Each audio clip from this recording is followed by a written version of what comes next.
Muy buen día, estimado profesor y compañeros. Mi nombre es Lizeth Montilla, estudiante de Contaduría Pública en la Universidad de los Andes. El día de hoy me corresponde desarrollar una exposición para la Cátedra de Legislación Fiscal Venezolana sobre un tema neurálgico para nuestro país, Venezuela, la estructura obligacional tributaria. Para llevar a cabo esta disertación de manera organizada y pedagógica, he decidido aplicar el modelo del escarabajo, una técnica desarrollada por el autor Fidel Chávez Pérez.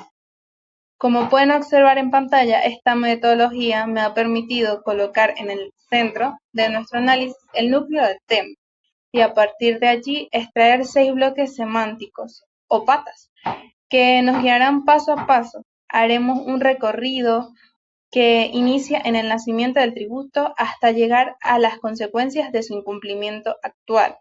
Marco jurídico venezolano. Sin más preámbulos, acompáñanos a la primera página. Iniciamos con el primer bloque, la naturaleza jurídica y sus elementos. Es imperativo entender que la obligación tributaria no es un contrato privado, es una figura estrictamente de derecho público. Su naturaleza se fundamenta en el artículo 133 de la Constitución de la República Bolivariana de Venezuela, el cual establece el deber sagrado de todos los ciudadanos de conyugar a los gastos públicos mediante el pago de impuestos, tasas y contribuciones.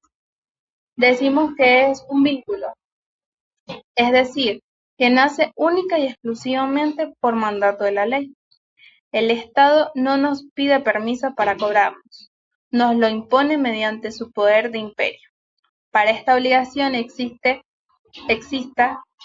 deben ocurrir 4 elementos esenciales: el sujeto activo, que es el Estado en sus distintos niveles de gobierno, actuando como acreedor; el sujeto pasivo, que somos nosotros, los obligados a pagar; el objeto, que es la prestación de dar, es decir, la entrega del dinero al fisco; y la causa, que es un principio vital para nosotros los contadores, la capacidad contributiva. El Estado no puede gravar a un ciudadano si éste no tiene la riqueza mínima para soportar.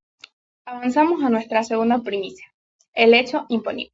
Según el artículo 13 de nuestro Código Orgánico Tributario, COP, el hecho imponible es el presupuesto establecido por la ley para tipificar el tributo y cuya realización origina el nacimiento de la obligación.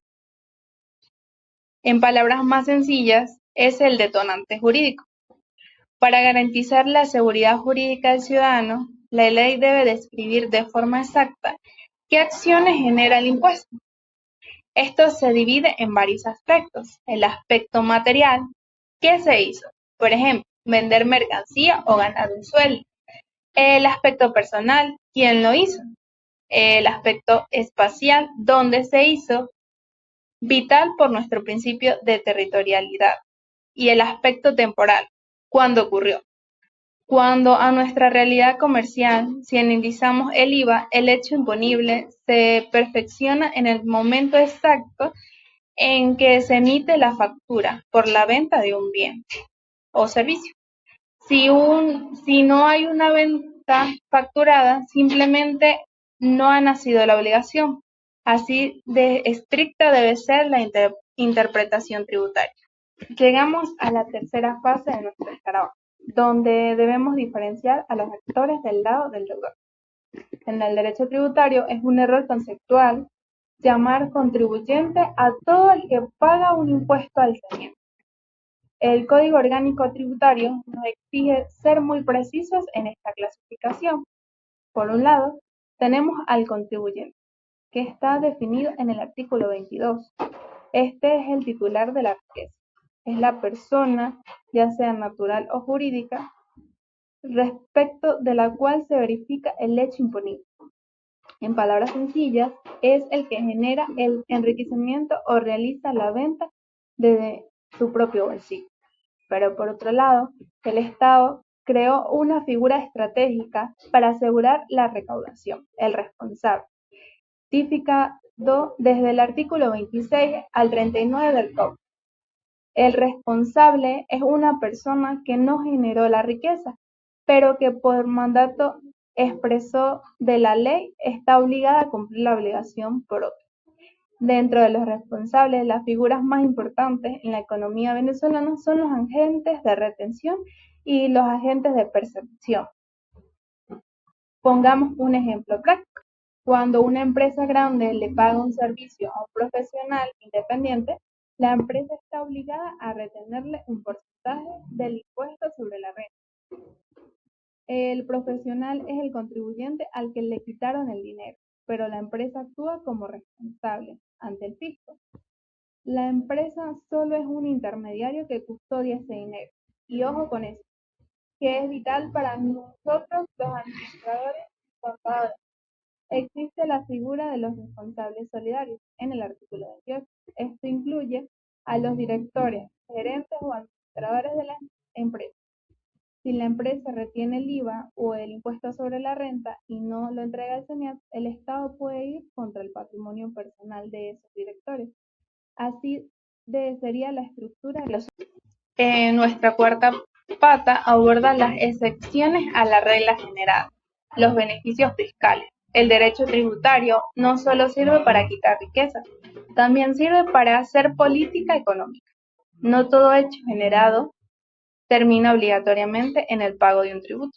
Gracias a estas figuras consagradas en el artículo 73 del COP, que presentan diferencias sustanciales, la excepción es una dispensa total o parcial del pago que nace desde el propio Poder Legislativo, es decir, está escrita de forma permanente en la misma ley que crea el impuesto.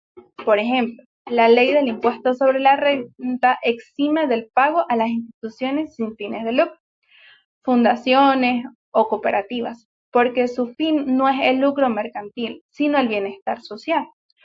Por su parte, la exoneración es distinta. Es una facultad temporal que el Poder Legislativo le delega al Poder Ejecutivo. Es el presidente de la República quien, mediante un decreto, decide liberar el pago a ciertos sectores. Un punto crucial introducido en la última reforma del COP en 2020, el artículo 75, es que las exoneraciones ahora tienen un límite máximo de 1 año. Hoy en día en Venezuela vemos muchas exoneraciones para intentar proteger el consumo. Por ejemplo, decretos que exoneran el pago de IVA a la importación de insumos médicos o productos de la cesta básica. El fin de estos beneficios no es darle un regalo al empresario, sino abaratar los costos para que el ciudadano común, que es el consumidor final, pueda acceder a bienes de primera necesidad en tiempo de crisis económica. Entrando en el quinto bloque o primicia de nuestro modelo, analizamos a la administración tributaria. Este es el brazo ejecutor del Estado. A nivel nacional está representado por el SENIAT, a nivel local por la Superintendencia de Hacienda de nuestras alcaldías. Según el artículo 121 del COP, la administración goza de potestades que son verdaderamente amplias y rigurosas. Tienen la facultad de recaudar, de fiscalizar, de exigir la exhibición de libros contables e incluso de realizar lo que conocemos como la determinación de oficio. Esto ocurre cuando el fisco asume que el contribuyente mintió en su declaración y decide calcular la deuda por su cuenta, revisando hasta sus movimientos bancarios. Sin embargo, el análisis que debemos hacer más allá de la ley estricta para que en Venezuela exista una verdadera cultura tributaria. Necesitamos que la administración no actúe únicamente como un ente persecutorio. Actualmente hay una alta tasa de evasión fiscal y un crecimiento enorme del comercio informal. Para combatir esto, la administración debe ser percibida como un facilitador y educador del contribuyente, simplificando los trámites y garantizando la transparencia, para que el ciudadano pague sus impuestos con la certeza de que ese dinero se transformará en servicios públicos eficientes para ellos. Finalmente, llegamos a la sexta pata de nuestro escarabajo, que es el tema más ágido y delicado de la actualidad económica, el régimen sancionatorio. En nuestra legislación, si el deber formal se rompe, el castigo es inminente. El COP clasifica los ilícitos en tres grandes familias. Los ilícitos formales, en el artículo 99, que es cuando se incumplen tareas administrativas, como no tener el RIF visible o no llevar los libros contables al día. Los ilícitos materiales, artículo 109, que atacan directamente la recaudación, como el retraso en el pago de impuestos. Y los ilícitos penales, artículo 118, como la defraudación fiscal, que conllevan penas privativas de libertad. Pero el análisis central de este punto recae sobre la reforma del Código Orgánico Tributario del año 2020. Y históricamente en Venezuela las multas se calculaban multiplicando la unidad tributaria. Pero ante la hiperinflación que devoró nuestra moneda, el Estado tomó una decisión radical. Desaplicó la unidad tributaria para las multas e indexó las sanciones cambiarias. Según el artículo 91, ahora las multas se calculan utilizando el tipo de cambio oficial de la moneda de mayor valor, publicada por el Banco Central de Venezuela, el BCV. En la práctica casi siempre es el euro. ¿Qué impacto tiene esto en nuestra realidad? Un impacto gigantesco.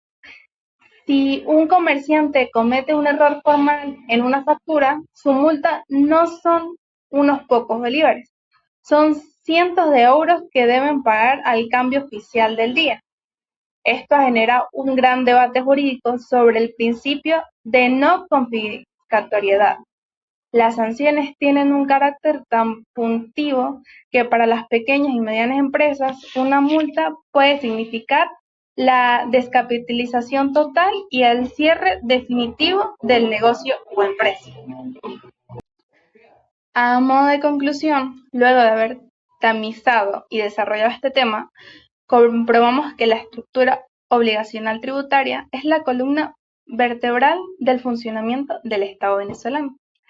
Al aplicar el modelo de escarabajo, logramos ir de lo macro a lo micro. Extendimos que no podemos hablar de castigos y multas indexadas al euro, sin antes comprender quién es el responsable de retener ese dinero, o cómo se materializa el hecho imponible que da origen a toda la relación. Es una cadena perfecta y rigurosa. Como futuros profesionales de contaduría pública egresados de la ULA, nuestro rol cobra una relevancia vital en este escenario. Ya no somos simplemente tenedores de libros, nos convertimos en el escudo legal y financiero de las organizaciones, garantizando el cumplimiento tributario sea exacto para evitar colapsos de las empresas ante sanciones tan severas, siempre actuando bajo los principios de la ética y la legalidad. Con esta reflexión finalizo mi actividad. Muchísimas gracias, profesor y compañeros, por su valiosa atención. Feliz día.